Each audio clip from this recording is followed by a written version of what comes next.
Welcome to TG24 TV. నేను సుమలత. వరంగల్ జిల్లా రాయపర్తి మండలంలోని వెంకటేశ్వరపల్లి గ్రామంలో నూతన గ్రామ పంచాయతీ భవనాన్ని ప్రారంభించిన పాలకుర్తి శాసనసభ్యులు యశస్వి రెడ్డి గ్రామ ప్రజల సౌకర్యార్థం ఆధునిక సదుపాయాలతో నిర్మించిన ఈ భవనం ద్వారా గ్రామ పాలన మరింత సమర్థవంతంగా సాగుతుందని అన్నారు. గ్రామ అభివృద్ధికి పంచాయతీ భవనం ఒక కేంద్రంగా మారి ప్రజలకు అవసరమైన ప్రభుత్వ సేవలు త్వరితగతిన అందేలా చేస్తుందని పేర్కొన్నారు. ప్రజల సమస్యలను పరిష్కరించేందుకు స్థానిక సంస్థలు బలోపేతం కావడం ఎంతో అవసరమని, ఇందుకు ప్రభుత్వం కట్టుబడి ఉందని వారు స్పష్టం చేశారు. గ్రామంలో మరిన్ని అభివృద్ధి కార్యక్రమాలు చేపట్టేందుకు కృషి చేస్తామని హామీ ఇచ్చారు. గ్రామ ప్రజల అవసరాలను గుర్తించి త్రాగునీరు, రహదారి, విద్యుత్, పారిశుద్ధ్యం వంటి మౌలిక సదుపాయాల మెరుగుదలకు ప్రత్యేక దృష్టి సారిస్తామని తెలిపారు.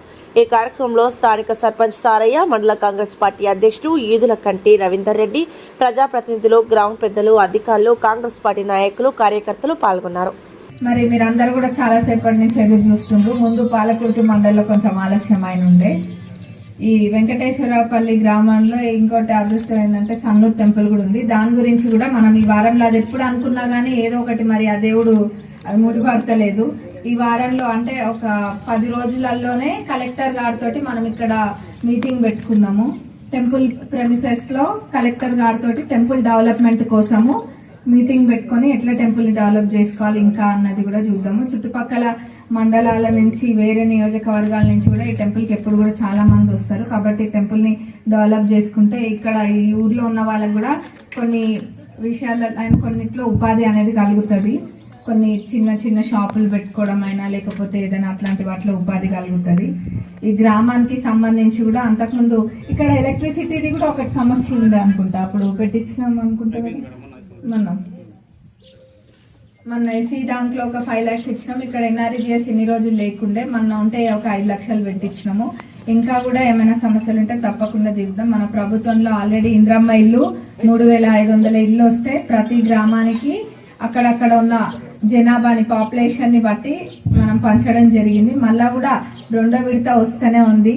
ఎక్కువ 1-2 నెలల లోపలనే 2వ విడత కూడా వస్తుంది. అర్హులైన ప్రతి పేదవాళ్ళకి ఇదంటే ఒక నిరంతర ప్రక్రియ. ఇంద్రమ్మ ఇల్లు అనేది ఒక్కొక్క విడతలో కొన్ని వెసులుబాటులు కల్పించుకుంటూ ముందుకెళ్తున్నాం మనము. ఖచ్చితంగా ఇంకెవరైనా రాని వాళ్ళు ఉన్నా గానీ అందరికి కూడా ఇల్లు వచ్చి తీరుతాయి.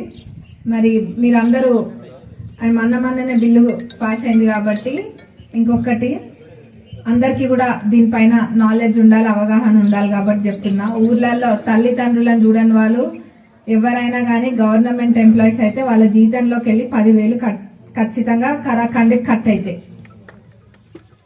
మీరందరూ కూడా ఒకప్పుడు ఎట్లుండే అంటే తల్లిదండ్రులు ఏదున్నా పిల్లలు ఎంత ఎదిగినా కానీ తల్లిదండ్రులకే ఎక్కువ ఇంపార్టెన్స్ ఇచ్చేటోళ్ళు, వాళ్ళ చేతుల మీదగానే అన్ని కూడా చేపించేటోళ్ళు. ఇవాళ రేపు తల్లిదండ్రులు పిల్లలు చూడట్లేరని సూసైడ్ చేసుకున్న వాళ్ళు కూడా ఉన్నారు.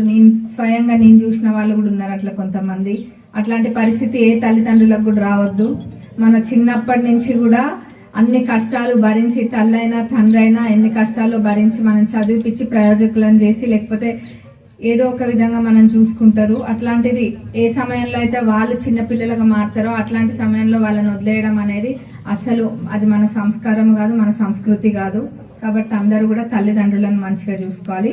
మీకు తెలుసు కదా, ఎవరైనా చూసుకోకపోతే పోయి కలెక్టర్ గారికి మీరు ఫిర్యాదు చేస్తే వాళ్ళు గవర్నమెంట్ ఎంప్లాయీ అయితే ఖచ్చితంగా కట్ అయిపోతాయి డబ్బులు. మీకు తెలియాలి కాబట్టి చెప్తున్నాము. అవి కూడా ఉంటాయి. ఎందుకు మీకు ఏమైనా ప్రాబ్లం ఉందా? ఉంటే తర్వాత వచ్చి చెప్పండి. ఇంకా ఏమైనా అభివృద్ధి పనులున్నా గానీ మన గ్రామంలో చేసుకుందాము. మరి మీరందరూ కూడా మన ప్రజాప్రభుత్వంలో సన్న బియ్యమే కానివ్వండి. సన్న బియ్యం అంటే గుర్తొచ్చింది, నిన్ననే అసెంబ్లీలో అందరు ఎమ్మెల్యేలకి, మినిస్టర్లకి అందరికి సన్న బియ్యం తోటి భోజనం పెట్టిండ్రు. ఆయన ఇంతకు ముందు 3 సార్లు తిన్నా అనుకోండి. నేను కూడా దాంతో రకరకాలు చేసి పెట్టిండ్రు సన్న బియ్యం తోటి. సన్న బియ్యం చాలా బాగుంది. ఇంతకు ముందు లాగా మీరు ఎవ్వరు కూడా వృధా చేయకుండా అందరు కూడా సన్న బియ్యం తింటుండ్రు. రేషన్ కార్డులు వస్తున్నాయి. అన్ని ఒకదాని తర్వాత ఒకటి అన్ని కూడా పథకాలు చేసుకుంటూ ముందుకెళ్తున్నాం మనము. మరి మీరు అందరు కూడా రేపు జరగబోయే ఎప్పుడైనా ఉండొచ్చు, ఇప్పుడు త్వరలో కాకపోయినా కానీ ఎంపీటీసీ ఎలక్షన్స్ ఎప్పుడున్నా కానీ మన వాళ్ళకి సహకరించాలని మనస్ఫూర్తిగా కోరుకుంటూ సెలవు తీసుకున్నాం. Thank you. హాయ్ అండి, నేను మీ Satyasri. Please do subscribe TG24 TV.